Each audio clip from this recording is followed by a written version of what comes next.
When Mark Mass hikes his favorite meadow near Lake Marie in the Snowy Range, he thinks of nature's beauty, but in microscopic detail. To say he loves being methodical about setting up his photography, well, that's an understatement.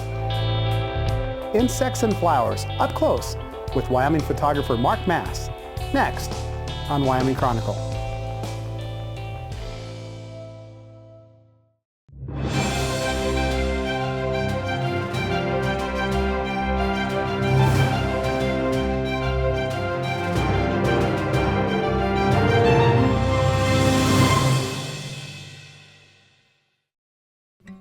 Funding for Wyoming Chronicle is provided in part by the Dragisevich Foundation, supporting the work of the Wyoming Community Foundation. And it's our pleasure now to be joined by Wyoming photographer Mark Mass. Mark, welcome to Wyoming Chronicle. Oh, thank you. Thank you for having me. It's our pleasure. Mark, our viewers are seeing now some of your work on our screen. This is a macro close-up world, I think, that we're somewhat unfamiliar with. Before we get into how you started doing close-up photography, though, give us your background with photography. When did you start and your interest? Okay, it started in the early 90s, and used to do a lot of rock climbing, adventures, things like that, and just seeing so many of these amazing places, I wanted to at least try to capture some of that. So that's what really got me started in photography. So a lot of landscapes and those types of things. Yeah. Outdoor photography. Yeah, and that's one, never been good at people photography, portraits, things like that, but landscapes, just nature. And it's a good excuse to just go out and go for a walk and take pictures. Are you all self-taught? Have you kind of lived and learned with photography? Yeah, for the most part. Now, I did take a couple classes in black and white photography to learn the darkroom process, but everything else has just been self-taught, trial and error. Various books I've read, with I give tips on, this type of photography or that type of photography, and then go out and try to apply it myself. So you started in the film days. And that's when you had to take those rolls of film, you sent them off, and hoped for the best? And hope for the best. And it's either, when you get that film back, it's either being elated or, sometimes a bit disappointed when you don't get the shot that you want. But there's what's been nice doing the transition from film to digital is, I understood the qualities that different types of film, slide film, whatnot, and even within slide film, different types of slide film, the qualities that had that would affect your photo, where, then when it comes to digital and trying to create those effects, I guess having that good foundation in film, I think, has helped me immensely when it comes to transitioning to digital. Let's see what this one comes out like in here, and I can move it to this computer here and get it. But starting to get some more vibrant colors, but you can see where the focus is still a little soft. But where this one, I can see, it has potential for what could be a pretty good shot. And now, let's see, I'm gonna see what eliminating one of the front flashes, what that's gonna do for me. What was your first camera? Do you remember? My first camera was Canon AE1. I remember those advertised. Yeah, and the reason I sold it, I was in the middle of a trip, the battery died, the camera was dead.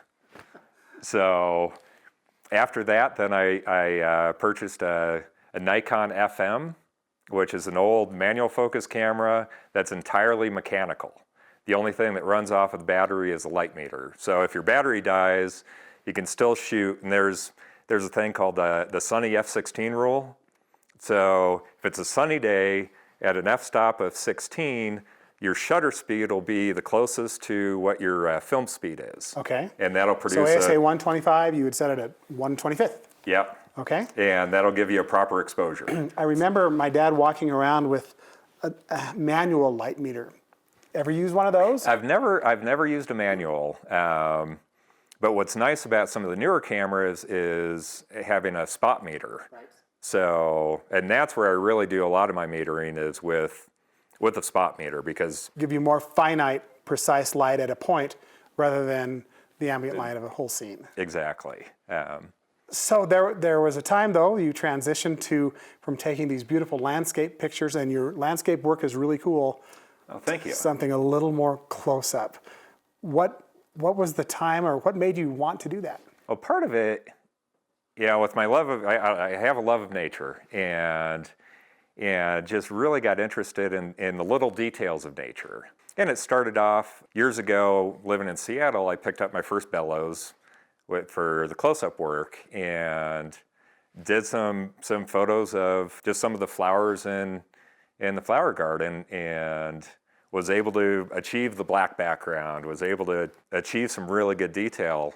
I found it fascinating being able to bring out these little details in nature that you could just easily walk by and not realize it's there.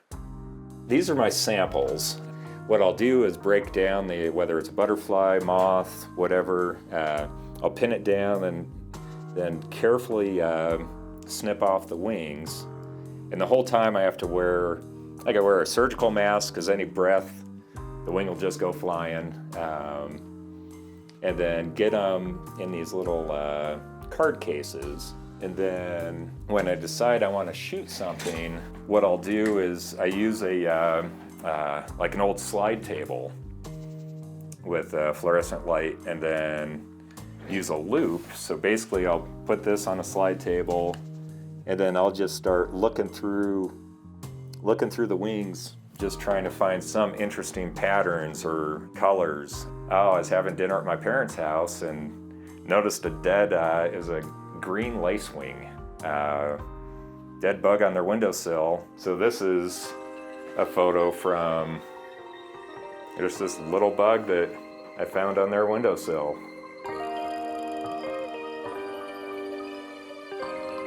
And that's one that's native to Wyoming.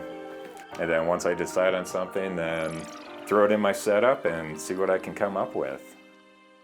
Do you like being around outside, doing photography work of flowers and things, or do you prefer studio work, or what do you prefer the most? Oh, actually I like the mix, because now come summertime, because mainly I shoot wildflowers and hummingbirds. So you have those that are in the summertime, and the way with my regular job, the way my work schedule is, I'm able to have a number of days off during the week, which allows me to go up to the mountains and shoot when no one's around. And there's nothing like being out in the meadow, it's a mountain meadow on a bluebird day, and just soaking it all in as I'm crawling around inspecting flowers, and One by one, little by little, then you hone in on that one. and with that it's more of, I don't know, I just get a feeling about the overall composition of a flower. There's nothing that, I guess no guidelines that I go off of. It's more just What looks good? what looks good. You mentioned hummingbirds just a little bit ago. A photograph that our viewers are seeing right now on their screens was one that appeared on the cover of Wyoming Wildlife. What's the story behind that picture? So that was one. So the photo was taken at my parents' cabin, and they have and they get so many hummingbirds in during the summertime, both rufous and broadtail hummingbirds. And so what I did was, on their west-facing deck, which goes off the main floor, I set up the bird feeder below the deck at the edge.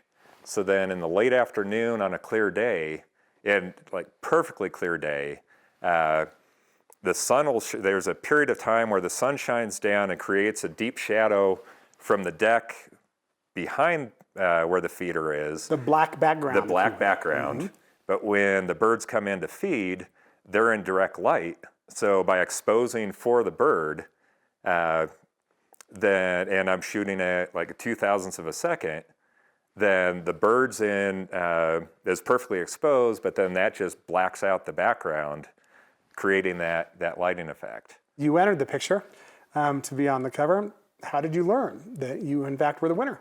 Oh, so I received a text from my mom, and it was an interesting day. I found out I had some car problems earlier that day, and so I was a little bummed out about that. And then 2 hours later, got the text, and there it was. Yeah, and I've been smiling ever since. Mark, would you say that photography is still a hobby for you? I would say it's borderline. Borderline between a hobby and becoming more of a professional venture? Yeah, and it's something, so I do have work on display at Works of Wyoming Art Gallery in downtown Laramie. And for years, family and friends have told me I should try to sell my art. But it's still, in some aspects, it will always be a hobby in the sense of that's where I go to get away from stress, from life, work, whatever. I'm able to just lose myself in the photography, and it's sort of my peaceful place. Lighting, composition, you have a math background, which is somewhat surprising to me. The artistic side of your world, you methodically plan your photographs. Walk us through what's going on in your mind when you're thinking of things at this really microscopic almost level. I think I'm just able to intuitively see like balance within patterns, and something along the lines of something most people don't recognize, even though the mind works this way, is that, like the golden ratio. And that's something. Explain what that is. So the golden ratio, I guess in its simplest terms, it's a pattern that we see throughout nature, throughout art in history. Like the facial features of the Mona Lisa, it's all based on the golden ratio. Apple, the apple for the Apple iconic brand, image, the logo image, the ratio between the bite to the total size of the apple follows the golden ratio. And it's a very pleasing ratio that we see throughout nature, but don't really, we intuitively know that it's a pleasing ratio. When you're composing a photograph in your mind, you're thinking about light, and you'll wait for minutes or tens of minutes or hours. What's going through your mind to analyze that perfect flower photograph? Part of it, once I identify the flower itself, because at that magnification, then I don't want any wilting, any flaws in the flower. And then, and as I'm sitting there, waiting for the light to be perfect, or trying to create the perfect light, one thought I have is, when it comes to the energy it takes, either in the form of waiting or in the form of trying to create that lighting, if I'm able to get that shot that I envision, that's the perfect embodiment of this artistic vision I have, then it's worth all the effort. It's worth all the waiting. Because I just think, so many images that I've taken that were so close, what I wouldn't have given to, spend another hour to get the perfect image, or which then once you have that image, you have it for a lifetime. Now I know some people are watching right now and they're saying, I got Photoshop. They can buy that less of an hour I have to spend somewhere else. But you truly try to not use any digital altering at all in your photographs. Is that accurate? That's accurate. Now I do a little digital altering, but in the form of, like when I go back to looking at shooting slide film, different qualities of film, it would either be warmer, cooler, more grain, less grain, and just some of the details. So when it comes to some of the alterations I might make, I will adjust color balance here and there, and I will do some cropping. Especially with the hummingbirds, it is next to impossible to get it perfectly centered in the frame, and so there is some cropping that goes on with that. But when it comes to, especially with my flowers and insects, I'm shooting edge to edge, and really, I guess overall thinking about my composition and the lighting. I think people will be surprised to learn how you use light on something like an insect wing, and how there are really ridges on wings that create shadows that you utilize in your picture. Yeah, and even beyond ridges, like butterfly wings are made up of these little scales. So depending on how you do the flash, and of course, I mean, the depth of field is so shallow. Depth of field is that area in depth, that's which is in focus, correct? Yeah. So trying to get that, and then with getting the perfect angle of the light, then you can create shadow behind the, from one petal behind the other as they overlap, which gives it depth. Or create a shadow from some of the little ridges within a butterfly wing, which then just gives it more depth. If I were to ask you this question, Mark, how would you respond? My specialty is, what would you say? I would say lighting. When it comes to my macro work, is creating unique lighting in the field. Do you have a favorite shoot that you've been on that the results were just almost overwhelming to you, that there was this time when everything just clicked right for you?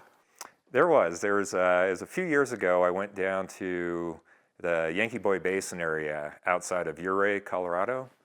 And originally I went up to try to find some elephant's head wildflowers, but the paintbrush, the Indian paintbrush, there's all sorts of colors, all sorts of shapes, like in perfect season, I guess, to where they hadn't started to wilt yet. And that was just, every day was just magical. And I was camped at, I was around 11,000 feet. And then every day I'd go hike up into this big meadow and just, I mean, the views, it was absolutely magical. So one of the things I like shooting inside are insects. Now today I'm working on a dragonfly wing. And what I find interesting about the insect wings is that when you get to such a high level of magnification on them, it just brings out these amazing patterns and textures and that you would have no idea existed in, this little itty bitty thing of nature. So right now, sort of have things somewhat set for a shot. And what I'm doing here, because the area I'm photographing is roughly, I don't know, 2 millimeters by 3 millimeters, somewhere around there, 3 by 5. So trying to get the critical focus on that sometimes can be a bit of a challenge. What this is a bellows, and it allows for a greater magnification, and I can show you an example of that a little bit later on. But this has its own, you can think of it like a coarse focusing rail that will get the focus fairly close. And then I have another focusing rail down here that has a built-in micrometer. So then this allows me to focus in fractions of a millimeter. So, because with these insect wings, there's very limited depth of field. And then with my right angle finder, I can switch from just a regular 1-power normal view to a 2-power zoom, which helps me achieve the focus I'm looking for. And usually when I set up a shot, the way I'll do it is first set the composition that I want. And with that, I've built this setup to where, well, it's technically a focusing rail, but this allows me to move the subject horizontally. There's this here, lets me move it vertically, and then this is on a rotation, so I can rotate the image as well and just get the exact composition I'm looking for. So when I'm doing the shooting, I also use a wireless remote, because to try to push the button, any vibration will put the image out of focus. So the more I can minimize any handling of the setup, the better my chances are for getting the shot that I'd like. So I'm pretty close to the focus. So, and a lot of times I'll just do that as a ballpark. And now the camera that I use allows me to, as I shoot, then I can view the images on the computer and see what I come up with. And then I'll adjust flash and focus accordingly. If you were to suggest to someone who might be interested in learning your craft, where would they start? Anyone can pick up a camera and point it at the mountains and click.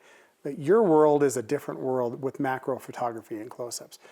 How would one learn? So there's a great book by John Shaw called Close-Ups in Nature. Now it's written for a film photographer, but a lot of it translates over into digital. But it gives, really the basics of a lot of the concepts of macro photography, whether it's lighting, whether it's composition, different techniques for achieving greater magnification. But that would be my recommendation is to start with that book and just do some experimenting. And in the digital world, you really can experiment. Yeah. As much as you can. How about equipment? If someone were to think about some equipment, they can go to their local photo shop or online to look at a good starter kit, if you will. Okay, a good starter kit.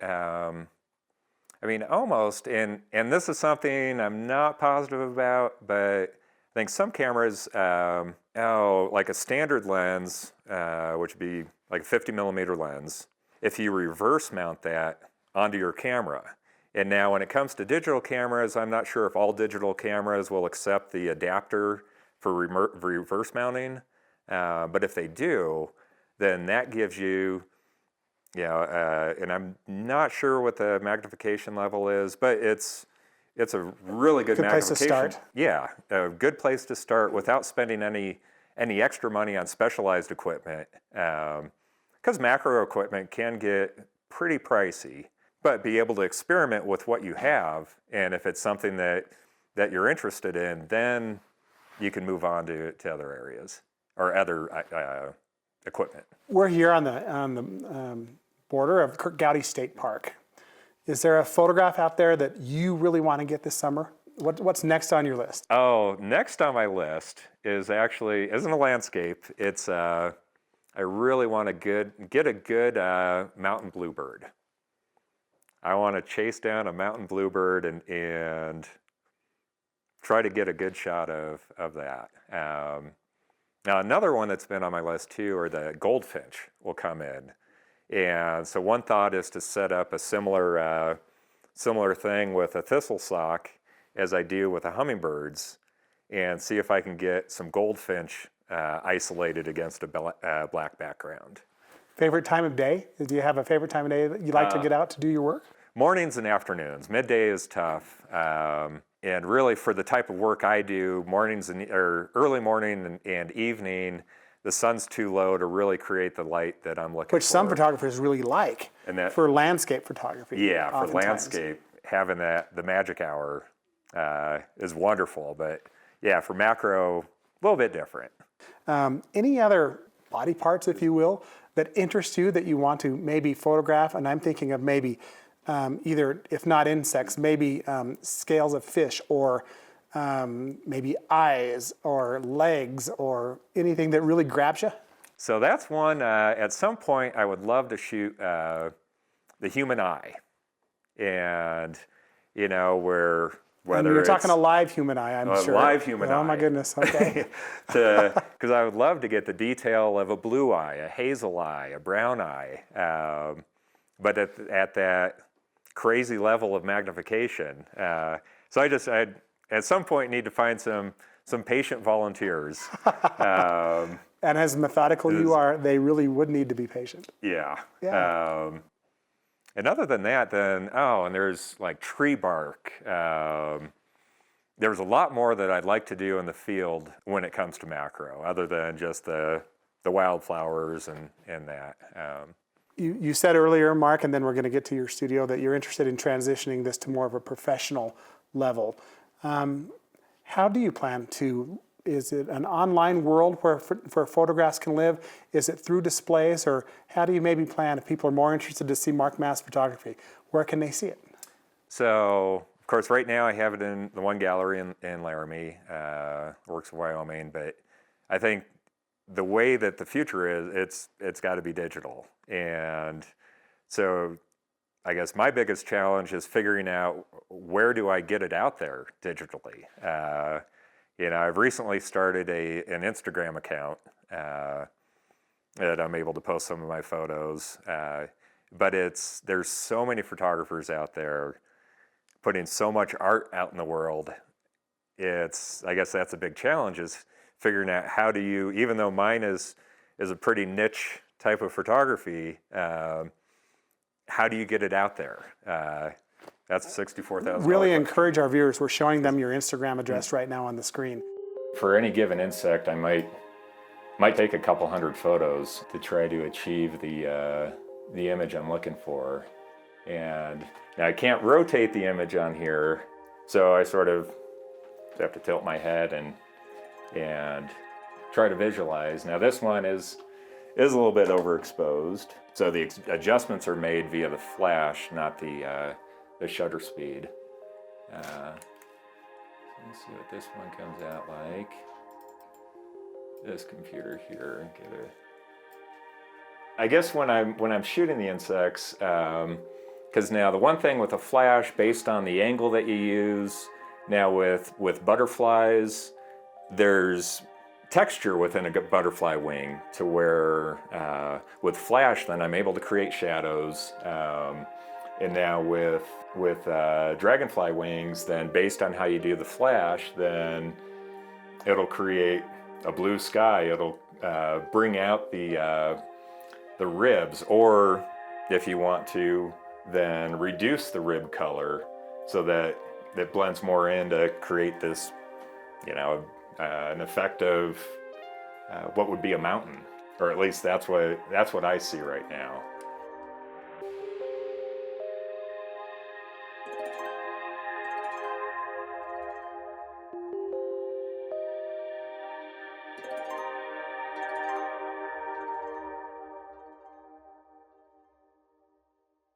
Well, Mark, your work is absolutely stunning. We've had a chance to see you work in your studio, and we've had a chance to get to know you a little better here. So thank you, Mark, for joining us today on Wyoming Chronicle. Thank you for having me.